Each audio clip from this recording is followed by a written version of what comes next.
Então, boa noite a todos, sejam bem-vindos à nossa Casa Espírita.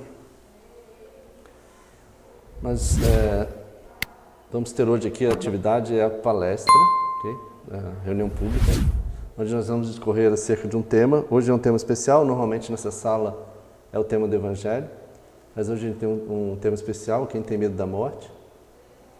E na sequência, a palestra, haverá o passe. Então, o passe é uma recarga de energias espirituais, uma harmonização. Ele ocorre naquela sala ali do lado.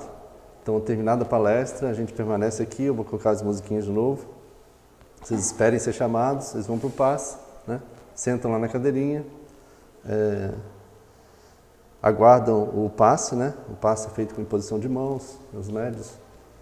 E aí é feito todo, eles instruem lá todo o procedimento. Retornam aqui a essa sala, a gente faz a prece de encerramento, então aguardo os outros tomarem o passe, a gente faz a prece de encerramento, e aí vocês podem retornar aos seus lares, ok? Então é bem tranquilo. Depois eu explico as outras atividades da casa, vamos só começar com uma oração. Então, fechamos os nossos olhos, mentalizemos o nosso Mestre Jesus aqui conosco, repartindo conosco as suas lições maravilhosas, o seu Evangelho, que tantas bênçãos, tanto esclarecimento nos trazem. Agradeçamos a essa doutrina maravilhosa, o Espiritismo, que explica, permite a nós entendermos o Evangelho, permite que nós compreendamos o universo, a razão de aqui estarmos, o motivo da nossa existência, que nos traz tanto consolo frente à perda dos entes queridos, frente à morte, frente aos sofrimentos, às dores da nossa vida. Que nós possamos cada vez mais compreender essas lições, entender na sua plenitude a lição do Cristo, as leis divinas que regem o nosso universo, para que possamos entrar em harmonia com este universo, possamos alcançar a felicidade dos espíritos puros, dos espíritos que já compreendem a divindade. Que assim seja. Tudo bem. Então, como eu estava explicando,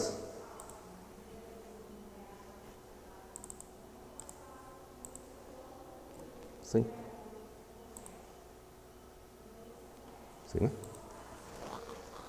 A gente tem várias atividades, Hoje é uma das atividades da nossa Casa Espírita, nós temos várias atividades. Às segundas-feiras, a gente tem o tratamento espiritual. Então, às 20 horas, começa o tratamento espiritual aqui na Casa Espírita. E aí, como em função da pandemia, então a gente tem limitações de número de pessoas, assim como na terça, em qualquer atividade presencial aqui. Então, as vagas são limitadas. Então, completado a lotação máxima, que a lei permite, aí, infelizmente, a pessoa tem que retornar na outra segunda. Então, cheguem cedo, você vê. Então, essa é a segundas-feiras, o tratamento espiritual. O tratamento espiritual à distância, ele é por esse WhatsApp, mas ele é restrito somente as pessoas que não são de Joinville, ok? Então, as pessoas de Joinville, elas têm que vir no tratamento presencial. Nas terça-feiras, hoje, a gente tem a palestra, às 20 horas, igualmente, com uma limitação pelo número de pessoas que comporta a casa. E nós temos a palestra online. Então, essa palestra de hoje, por exemplo, vai estar disponível para a próxima terça-feira para as pessoas que quiserem assistir online. Então, sempre a palestra da semana anterior está disponível online e ela é lançada na terça-feira, às 20 horas também. Nos sábados, nós temos o tratamento espiritual infantil. Todas essas atividades de sábado, elas ocorriam sempre presenciais aqui na Casa Espírita. Em função da pandemia, a gente teve que transformar tudo em online, mas elas estão todas acontecendo, Nós temos o tratamento espiritual infanto-juvenil, à distância, às 8h30. Nós temos evangelização infantil e mocidade, também online, às 9h30. E nós temos os cursos de espiritismo, às 18 horas. No sábado à noite nós temos os cursos de espiritismo. Então acho que acabou aqui, né? Bom, e aí a gente tem o nosso WhatsApp, se alguém quiser fazer o contato, 3028-7983. E nós temos o nosso site também, www.ocbem.org. Então essa é a nossa casa espírita, né? As atividades públicas da nossa casa espírita. Vou sair daqui agora. Bom,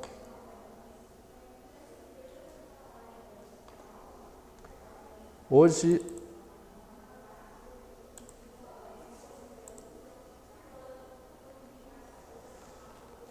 estou desentendendo isso. Okay. Hoje o nosso tema eu esqueci o nome exato da palestra, eu sei o tema, tá? Quem tem medo da morte, né? Oi? Tava outro nome? Mas hoje, quer ver, eu até abri aqui.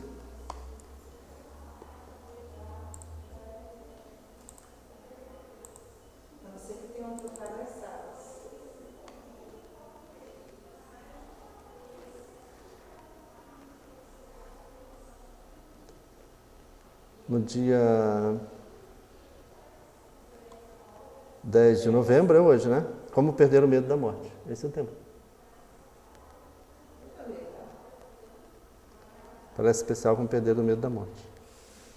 Era o que vocês estavam esperando?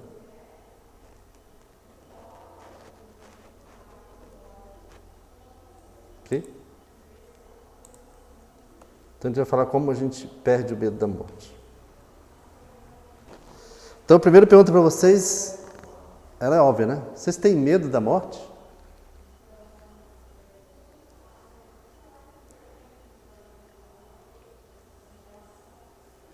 Vocês sabem o que é morrer? Vocês sabem se existe vida após a morte? Vocês têm certeza disso? Vocês sabem o que acontece no momento da morte? E no dia que vocês morrerem? Né? Vamos supor que eu morri agora. E o que acontece? Né? O que vai acontecer comigo? Vocês têm essa dúvida? Para onde que eu vou? Não? Será que não? Será que o que eu fiz aqui é suficiente? Eu vou para uma colônia espiritual? Onde será que eu vou parar depois da morte, né? Essa é uma dúvida bem comum, né? A todos nós humanos.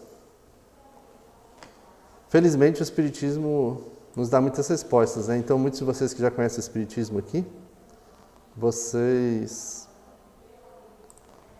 talvez já não tenham mais esse receio, né? Mas é sempre bom a gente falar sobre esse tema, porque ele nos desperta para as nossas responsabilidades. Porque às vezes a gente vive para a vida só, né? A gente esquece de viver para a morte, né? É meio tétrico assim, né? Dizer viver para a morte, né? Porque a gente ainda tem muita coisa com a morte, mas é viver para a vida espiritual, viver para a verdadeira vida. E a gente esquece disso, né? Então às vezes a gente só vai lembrar disso depois de passar a existência toda como autônomos, né? Vivendo cada dia após o outro, somente para as coisas materiais. E aí a gente chega lá para os 60, 70 anos e a gente acorda, né? Poxa, está acabando minha existência, né? O que vai acontecer agora? E a gente começa a despertar para as coisas espirituais. Mas às vezes um pouco tarde, né? Então o ideal é que a gente já, né? Quem não despertou ainda, desperte, mas que a gente faça isso já desde moço, né? E procure despertar os que estão ao nosso redor, né? Os jovens, as crianças, né? Para que eles não cometam às vezes o mesmo erro que nós. Jesus, lá em Lucas capítulo 9, versículo 60, ele falou isso aqui: deixai aos mortos o cuidado de enterrar seus mortos, quanto a ti vai anunciar o reino de Deus. Ele estava falando para o jovem, né, que veio buscar ele, perguntar o que ele tinha que fazer para seguir Jesus, né, e alcançar o reino dos céus. E Jesus falou para ele abandonar tudo que ele tinha e segui-lo. Óbvio que Jesus ele falava as coisas de uma forma figurada, né? Ele usava os pequenos acontecimentos da vida para deixar uma lição que era para a humanidade inteira depois. Então o que ele estava dizendo ali não era só para aquele rapaz naquele momento, para ele deixar tudo e seguir ele.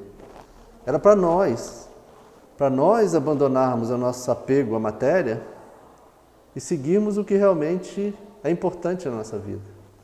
Tendo em vista isso que eu falei, né? A morte, tendo em vista a vida espiritual, que é a verdadeira vida. Então deixemos aos mortos, né? Aquelas pessoas que estão ainda mortas na carne, que estão vivas, né? Mas vivendo só para a vida material, o cuidado de enterrar seus mortos, né? A nós, né, que já compreendemos que a vida é muito além dessa matéria física, né? Vamos anunciar o reino de Deus, né? Vamos viver conforme os preceitos divinos, as leis divinas.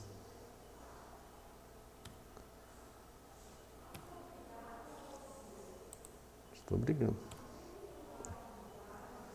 Não foi.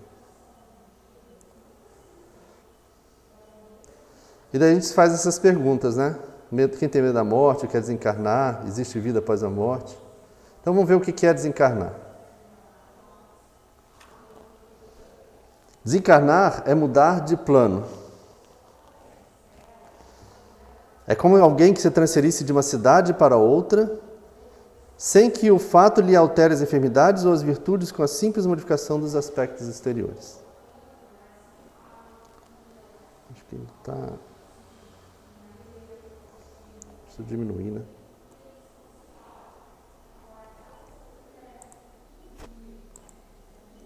Aí fica pequeno demais. Aí daqui a pouco fica grande demais. Deixa assim.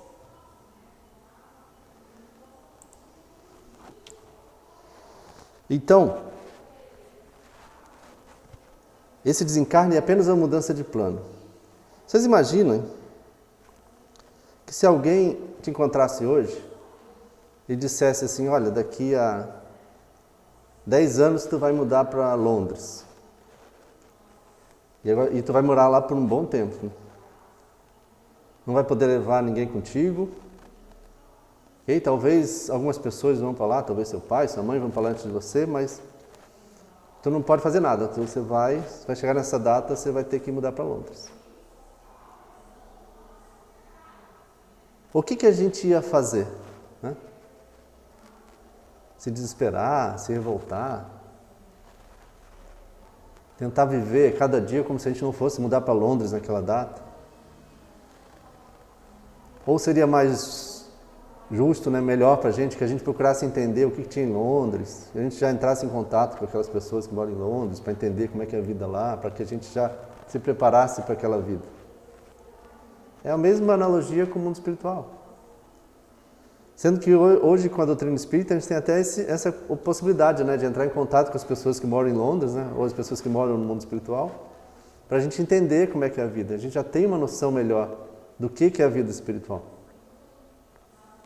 Então, desencarnar é só isso, é se transferir de um local para outro. É simples assim. Isso não altera nada na gente. Nós não vamos nos tornar melhores, mais virtuosos, não vamos perder os nossos hábitos, né, os nossos vícios, só porque a gente mudou para um outro lugar. Então, quando a gente desencarna também. Quando a gente desencarna, a gente volta a ser esse espírito, né? A gente volta ao mundo dos espíritos, que é o mundo que a gente deixou, né? Que é o mundo que a gente vive, né? O mundo dos espíritos que a gente deixou momentaneamente para estar aqui no corpo. Os espíritos até falam que o triste para eles é encarnar. É um momento que eles ficam apreensivos, né? Porque eles vão passar por muitas coisas. O desencarne, para o mundo espiritual, é um motivo de alegria. Principalmente se a pessoa completou, né, o objetivo dela naquela encarnação. Então, enquanto aqui nós choramos, né, lamentamos o desencarne das pessoas, no mundo espiritual muitas vezes é motivo de festa. né? É um ceareiro que retorna, né? Depois de muitos anos de luta, muitas vezes vitorioso, né? E por isso que muitas vezes é motivo de felicidade, né? entre os desencarnados. Essa crença da imortalidade, ela é intuitiva e ela é muito mais generalizada do que a crença no nada. É aquela brincadeira que a gente faz, né? O ateu, né? Que fala assim, acontece uma coisa com ele, ele fala assim, ai meu Deus, ainda bem que Deus aqui, graças a Deus, né? Então, no fundo, a pessoa acredita em alguma coisa além, certo? É muito difícil você achar um ateu mesmo, né? O que a gente acha é pessoas desencantadas com as religiões, que não veem nas religiões as respostas que eles queriam encontrar. Talvez não conheçam o Espiritismo, né? Sabem conhecer o Espiritismo. Então eles se desencantam e aí eles se dizem ateus porque eles não creem em religião nenhuma, né? E a gente vê muito hoje até um outro tipo de... Eu acho até melhor, né, do que o ateu, que é aquela pessoa que faz uma costura de religiões. Ele é um pouquinho de cada coisa. Eu acredito nisso nessa religião, isso nessa. Eles não se prendem a religiões. Então essa crença nessa imortalidade, ela é intuitiva no ser humano. Só que mesmo assim, né, as pessoas acreditando que existe alguma coisa além, elas ainda têm um grande amor às coisas terrenas e têm medo da morte, né? Então por que, né, se a gente crê que existe alguma coisa além? É porque esse crer ainda é muito vago, ainda é muito pouco embasado, né? Primeiro, nós temos o instinto de conservação, certo? É esse apego, né? Esse sentimento de preservar-se, né? Que todos os animais, né? É um instinto, né? De preservar a sua vida, né? Então nós temos que ter, né? Principalmente quando a gente é menos desenvolvido, esse temor à morte, né? Porque senão nós morreremos muito fácil, né? Então, aos poucos que a gente não tivesse medo de morrer, a gente estava andando aí por cima de viaduto, né? Fazendo equilibrismo, né? Fazendo coisas que iam ameaçar a nossa vida, né? Porque a gente não tem medo da morte, certo? Então, que bom que nós temos esse instinto de conservação. Só que ele não pode crescer tanto dentro de nós, né? A ponto de nós nos apegarmos exageradamente à vida, né? E aí já deixou de ser instinto de conservação, né? Já virou um materialismo, né? Um apego exagerado. Outro ponto que causa o temor da morte nas pessoas, essa falta de compreensão da vida futura. A maioria das religiões, diferentemente do Espiritismo, elas não têm, né, ou não admitem, né, algumas outras, igual o Espiritismo tem também, essa comunicação com o mundo espírita, com os espíritos, certo? E essa comunicação com os espíritos que o Espiritismo permite, ela nos permitiu compreender. Essas pessoas voltaram e não fomos nós que criamos essa visão do mundo espiritual. Foram eles que contaram para nós, eles que mostraram para nós como é que era o mundo espiritual. E aí hoje a gente compreende muito mais tudo que acontece na espiritualidade por conta dessa comunicação. Mas a maioria das pessoas não tem esse conhecimento. Então, a vida futura para eles é algo muito vago. Eles acham que o espírito, ele é uma chama. Quando a gente sabe que a pessoa morre e ela concretamente, ela ainda tem um corpo, né? A gente vai falar daqui a pouco que é o nosso corpo perispiritual, o perispírito. Então, essa falta de entendimento do que é a vida futura, né, leva eles a ter medo. A gente tem medo do desconhecido, né? A gente tem medo da mudança. Então, eles têm medo da vida futura. Esse sentimento, né, que se propagou da separação eterna, né, do céu e inferno, né, de achar que eu vou talvez para o inferno e vou ficar distante eternamente das pessoas que eu amo que talvez vão para o céu. Então essa ideia de separação amedronta as pessoas também. E esse hábito, né, que o ser humano desenvolveu de fazer cerimônias lúgubres, de lamentar a morte, de entrar em desespero. Por mais que a gente, até como espírita, a gente já compreenda, né, que não é assim, que não há necessidade de toda essa... Como a gente vive isso repetidamente, né, no nosso dia a dia, a gente acaba às vezes absorvendo e se sentindo dessa forma quando alguém morre também.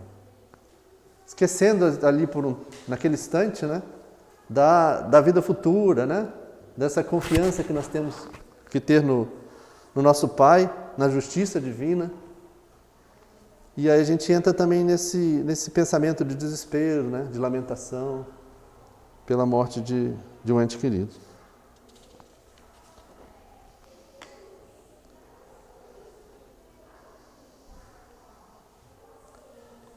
São 4, né? Então, a doutrina espírita, ela transforma a nossa perspectiva, a nossa visão da morte. A vida futura, ela deixa de ser uma hipótese para ser uma realidade para a gente. Ergue-se esse véu, né? Descortina-se o mundo espiritual. O mundo espiritual nos aparece na plenitude de sua realidade prática. E aí a gente descobre que o mundo espiritual é parecido com o nosso. Porque o nosso é que é uma cópia da espiritualidade. O nosso mundo é uma cópia. Nós trazemos para cá, no nosso inconsciente, essas visões, né? Essas ideias do mundo espiritual e tentamos aqui reproduzir. Às vezes, de uma forma ainda muito grotesca, né? Muito atrasada ainda. Às vezes as construções, a realidade do mundo espiritual é muito mais rica, muito mais bela do que a gente tem aqui. Mas a gente se esquece disso aqui, a gente acha que lá não tem essas coisas, né? Então, o mundo espiritual, no espiritismo, ele se nos mostra, né, com as suas cidades espirituais, com as suas construções, com as suas paisagens, com os seus ensinos, com as suas escolas, os seus hospitais, com toda a sua realidade, como ele é, né? Que não é muito distante da nossa realidade aqui. Então, não foram os homens que o descobriram, o mundo espiritual, pelo esforço de uma concepção engenhosa. São os próprios habitantes desse mundo que nos vêm descrever a sua situação. E aí, se querem entender o mundo espiritual, leiam André Luiz, a série André Luiz, os livros de André Luiz. Eles descrevem detalhadamente, né, a realidade espiritual. Tanto se chama-se série Mundo Espiritual, né? A FEB no 1000. Agora eu vou para o 2, tá? Para a primeira do 2. Aqui, né? Então Jesus, lá em Mateus, no capítulo 11, versículo 28 a 30, ele falou isso aqui. Vinde a mim todos vós que estáis aflitos e sobrecarregados, que eu vos aliviarei. Tomai sobre vós o meu jugo e aprendei comigo, que sou brando e humilde de coração. E achareis repouso para vossas almas, pois é suave o meu jugo e leve o meu fardo. Então, esses ensinamentos que Jesus nos trouxe, eles tornam a nossa vida mais suave, né? Mais leve, esse fardo que nós temos. E um deles é isso. Jesus trouxe essa noção da vida futura. É óbvio que assim, ele não podia, naquele momento, né, naquele estágio evolutivo da humanidade, descortinar como a gente descortinou. Mesmo hoje, quando André Luiz, por exemplo, começou a escrever os livros, houve muito debate no meio espírita sobre aquilo que ele estava escrevendo. As pessoas tinham dificuldade de aceitar. Nós mesmos, quando lemos André Luiz pela primeira vez, a gente, às vezes, custa, né, a compreender aquilo que está escrito ali. Agora, joga isso lá, 2000 anos atrás, na época de Jesus, se Jesus falasse, né, sobre toda essa realidade abertamente. Então, Jesus tinha que dosar o seu conhecimento. Então, ele falou da vida futura, mas ele falou da vida futura como um princípio, como uma noção, como um destino que todos nós temos, que todos nós chegaremos, certo? E depois o Espiritismo, sim, né, como essa chave, né, que explica Jesus, o Consolador que Jesus prometeu, veio abrir esse véu, né, descortinar esse véu e mostrar então a vida espiritual realmente como ela era. Mas é bem isso mesmo, esse conhecimento, ele nos Oi, eu acho que eu fui pro final, né? Esse conhecimento nos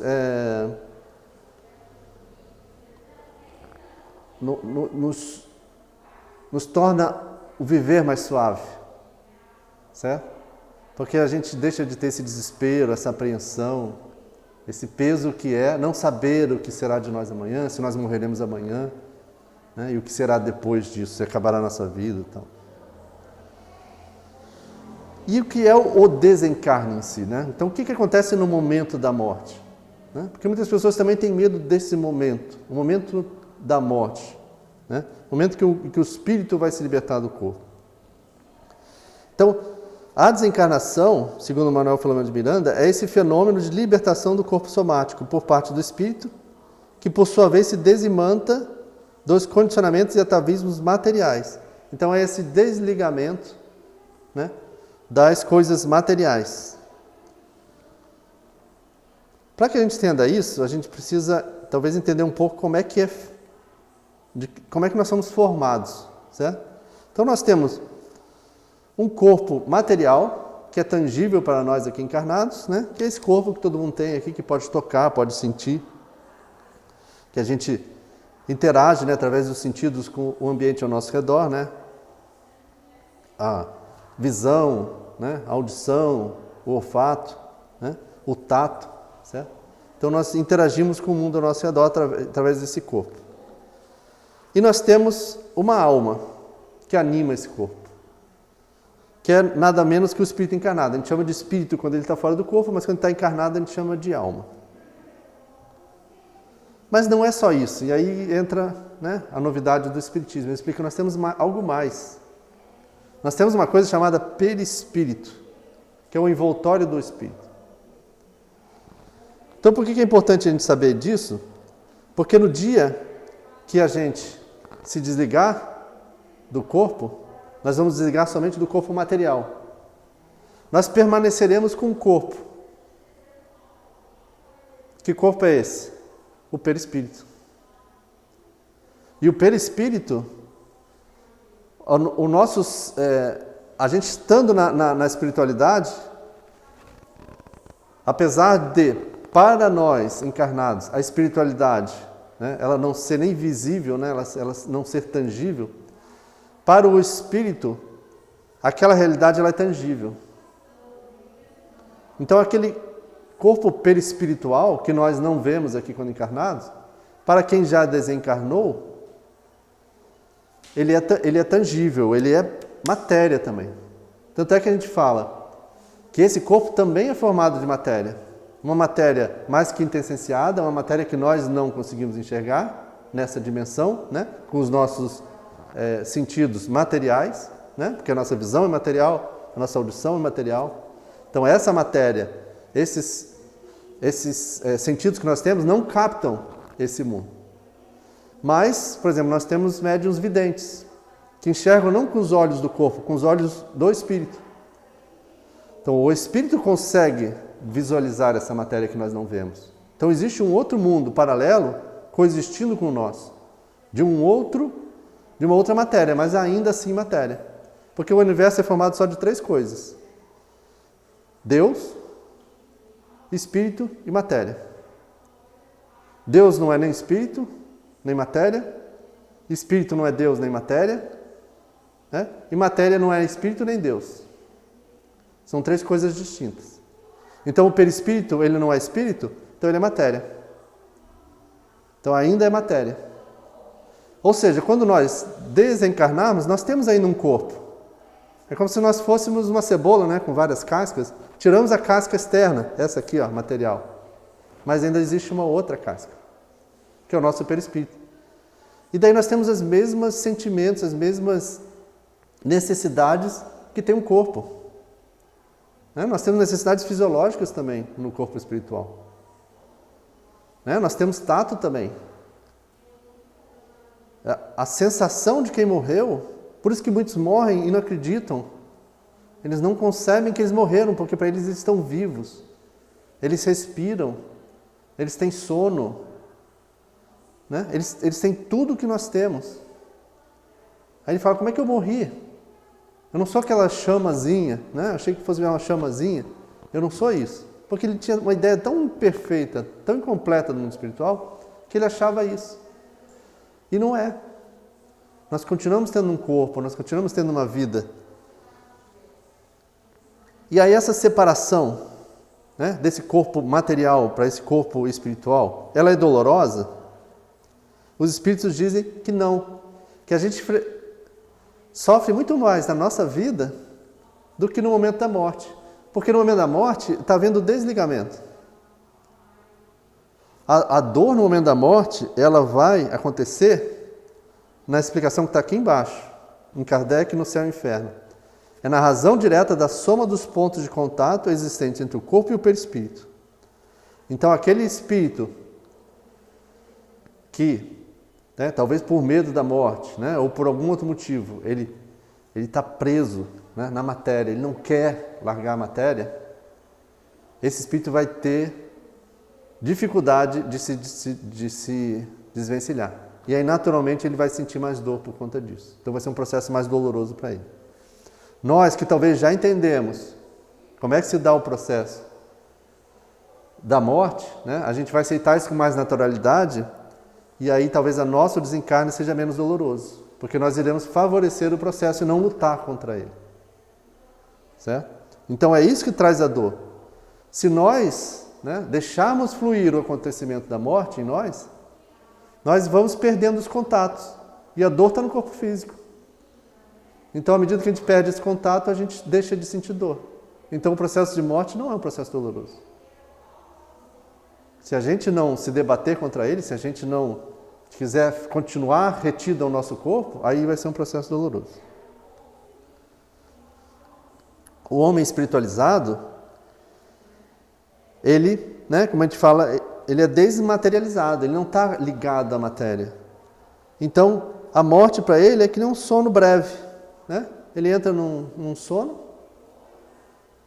e o despertar dele é suave.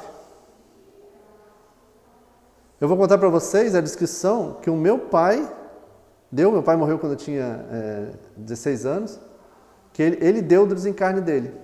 Né? Ele morreu num acidente violento, né? Que foi um acidente de automóvel. Né?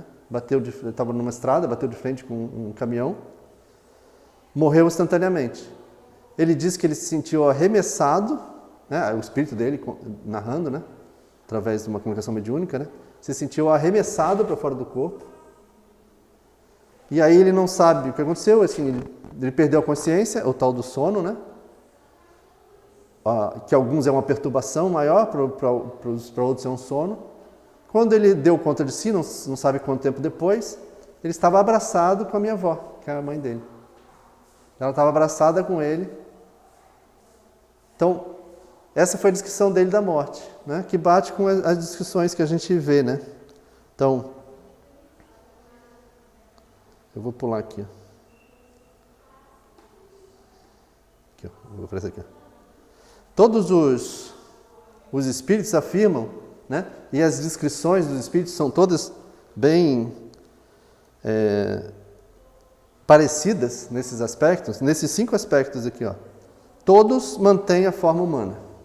Ninguém virou chamazinha. Todo mundo manteve a forma humana. Que eu falei, o perispírito, nós temos um corpo. Né?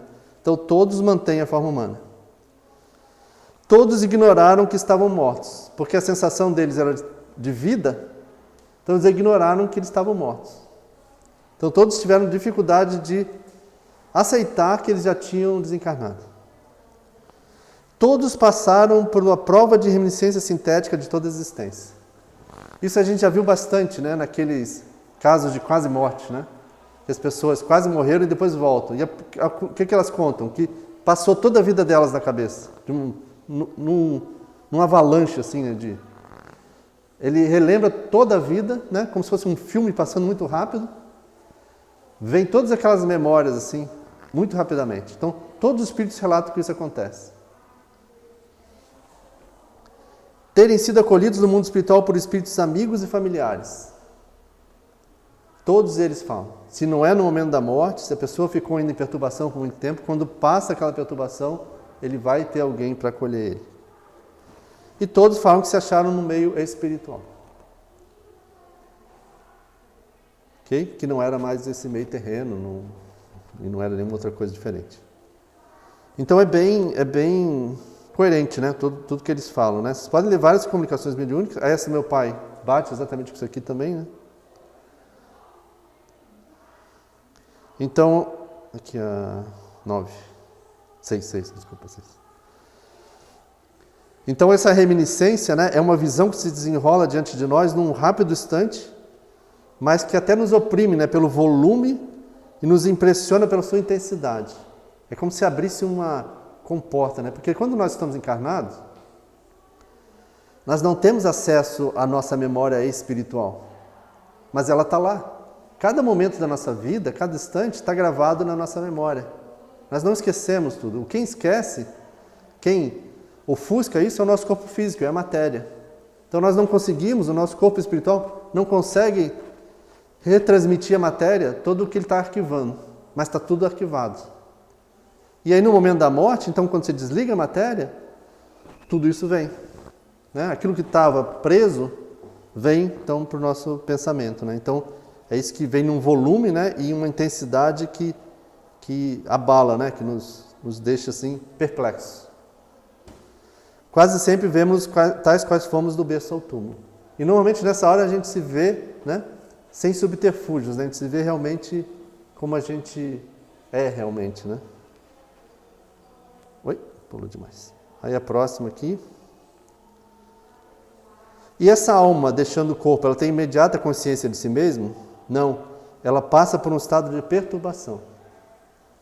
Que é natural, né? Está se desligando o laço, certo? Então é natural que o espírito fique confuso, né? Então ele fica perturbado. Pode ser uma coisa leve, tipo, ele explica um sono leve lá do espírito desmaterializado. Pode durar anos. Como o caso, por exemplo, de um suicida. Né? Onde junto com o sentimento, né, de ainda estar ligado ao corpo, né, do fato dele ainda ter muito princípio vital, né, que a gente não falou aqui, mas é o que nos mantém vivos. Em função disso, eles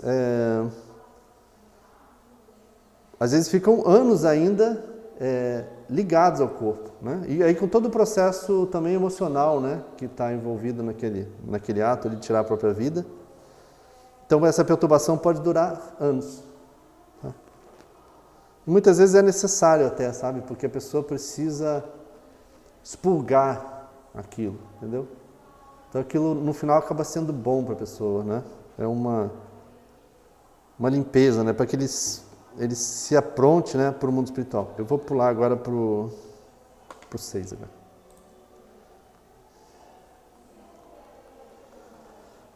É o 6, 2.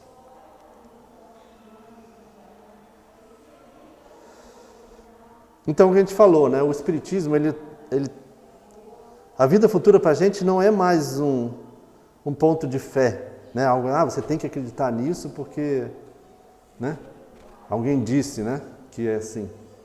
Não é isso, né? É uma realidade, né? Ela é demonstrada por fatos.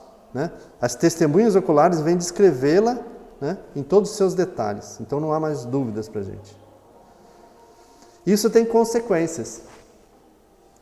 Né? Acreditar na vida futura tem consequências. Então primeiro, ela nos dá uma fé inabalável.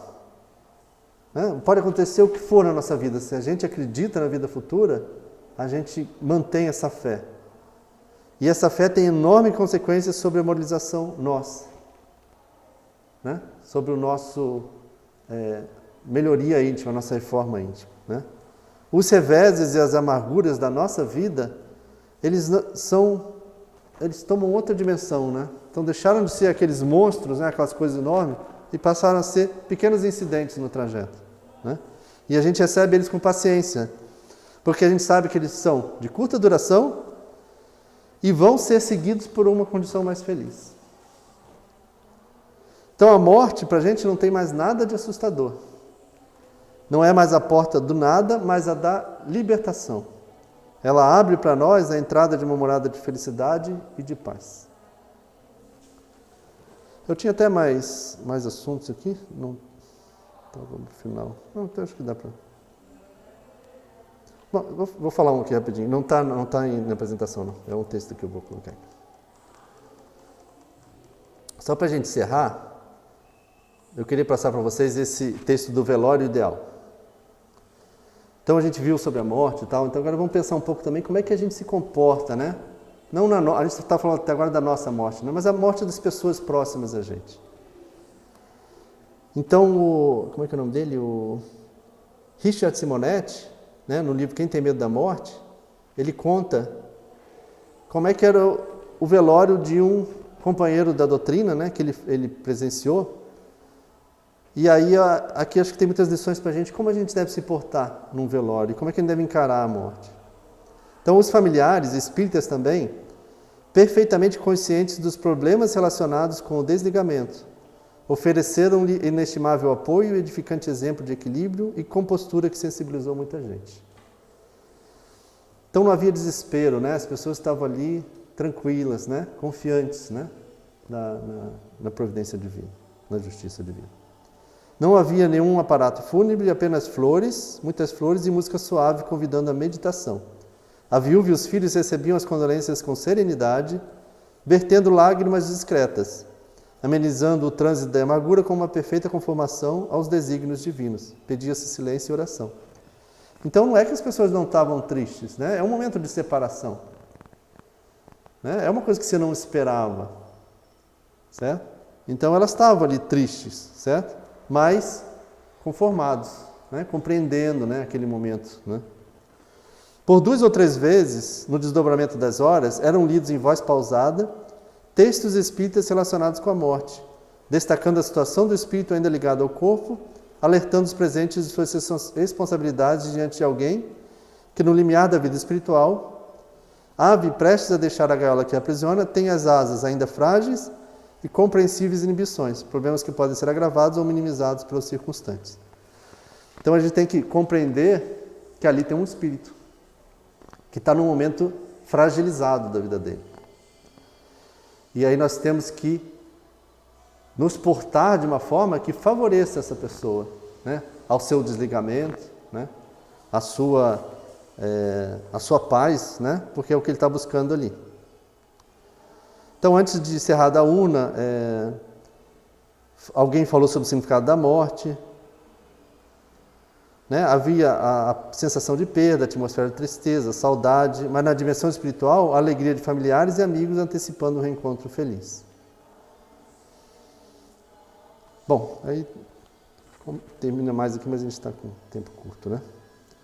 Então, nos portemos, né, num velório, num enterro, de modo a ajudar, né, realmente aquela pessoa que está desencarnando. Né? Não percamos tempo em piadas, em conversas fúteis, né? Nos concentremos ali em pensamento, né? Mentalizando aquela pessoa, desejando para ela que ela se restabeleça. Né? Então nós temos um papel importante. Né? Se a gente está no velório, talvez, de pessoas que não têm essa compreensão, que pelo menos nós, né, estejamos ali colaborando com aquele espírito que já deve estar tão angustiado, certo? Bom, só esse recado final para a gente complementar. Mas não há porquê, né, a gente ter medo da morte. Né? Não existe razão, o Espiritismo nos mostra isso. Certo? Então eu vou botar a música. Alguém tem alguma dúvida? Não? Pergunta? Eu vou botar a música aqui e aí vocês podem ir se encaminhando para o passe, esperem ser chamados. E no final vocês voltem aqui e a gente faz a prece. Okay? Então, meus irmãos, nesse instante nós vamos dar início ao passe coletivo. Então eu peço que todos se sentem de forma confortável, descruzem os braços e as pernas. E vamos fechar os nossos olhos e nos lembrarmos da imagem de Jesus. Jesus nos prometeu que onde estiverem reunidas 2 ou mais pessoas, Ele aí estaria. Então Jesus está conosco. Tranquilizemos o coração, respiremos calmamente, oremos com fé. Divino amigo Jesus, temos certeza de sua presença entre nós. Abençoa-nos, Senhor, nesse instante, iluminando os nossos pensamentos, a fim de que possamos estar em harmonia com o universo e com a presença amorosa de Deus, nosso Pai. Sê conosco, Senhor, hoje e sempre, que assim seja. Meus irmãos, mentalizemos nesse instante uma cachoeira de águas limpas e cristalinas, vindas do amor de Deus, nos banhando. Derramam-se em nossas cabeças, descem pelos ombros, banham todo o nosso ser, nos trazem paz, serenidade, equilíbrio, limpam todas as impurezas, pacificam nosso ser. Sintamos estas águas nos banhando, nos limpando. Graças a Deus. Meus irmãos, mentalizemos o sol, irradiando luz que penetra suavemente em nosso corpo, raios que renovam nossa alma. Mentalizemos Jesus como sol diante de nós.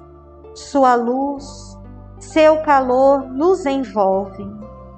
Sintamos as energias de cura que emanam de Jesus em nossa direção. Ele ouve as nossas preces. Confiemos no Senhor. Seu amor é infinito e nos acompanha, nos protege, nos oferece tudo o que necessitamos. Confiemos em Jesus. Ouçamos sua voz amiga, não vos deixareis órfãos. Graças a Deus, Senhor Jesus, agradecemos, amigo querido, pelas energias salutares desta noite. Conserva-nos, Senhor, na tua paz. Abençoa o nosso retorno aos lares. Guarda-nos contigo, Senhor Jesus. E em seu nome, Mestre querido, nós pedimos a tua autorização para encerrarmos os trabalhos desta noite. Graças a Deus. Que Deus seja louvado.